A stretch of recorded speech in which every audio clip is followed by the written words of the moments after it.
কাজ করেন নাই, এদের জীবন যৌবন সব নিয়ে নিলেন, কিন্তু এদের শেষ জীবনের জন্য কিছুই দিলেন না আপনি। শেষ আমরা আজকে আমাদের প্রোগ্রামটা তো এইটুকু নিচ্ছি, আমরা বড় প্রোগ্রাম নিলে আমরা এই ম্যানেজমেন্ট গুলো শিখি।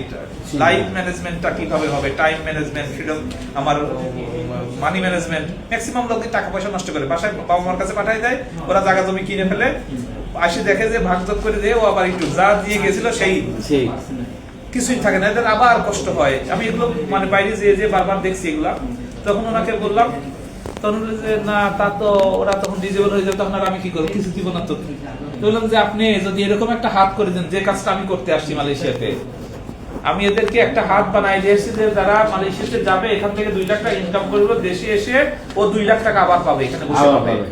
কাজ করছে মালয়েশিয়াতে আর বাংলাদেশে এসে বসে 2 লাখ টাকা গুনবে, ও টাই করে ঘুরবে, ও ওই রকম সম্মানের সাথে বাংলাদেশে চলবে। এই সুযোগ বাংলা আছে, আপনি সেই সুযোগটা ওকে করে দেন।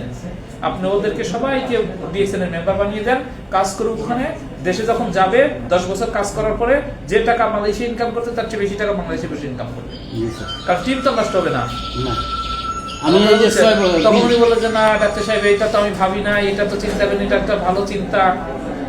ভালো চিন্তা অবশ্যই, আমি ওকে কাজ করাচ্ছি, কিন্তু ভবিষ্যৎ নিয়ে আমি কোনো চিন্তা করছি না, তাই না? আমি ওকে কি ভালো কাজ করলাম?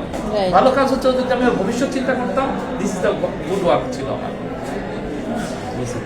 20 বছর হয়েছে কাতার ডিএক্সএন, এর মানে 6 বছর আমি জয়েন হয়েছি। এখন বাংলা কমিউনিটির মধ্যে হাই পজিশন আমার দখল রাখবেন যে আগামী যদি 5 বছর বা 10 বছর থাকবো, 10 বছরে কাউন্ট নাম্বার দেশে ফিরবো এবং আমি একদম ফ্রি লাইফ ইউজ করবো, যেটাকে ডিএক্সএন বলে ফ্রিডম। ইনশাআল্লাহ, এই ফুললি ফ্রিডম, টাইম ফ্রিডম, মানি ফ্রিডম, হেলথ ফ্রিডম, সবগুলো আমার থাকবে ইনশাআল্লাহ। হ্যাঁ, ইনশাআল্লাহ। তো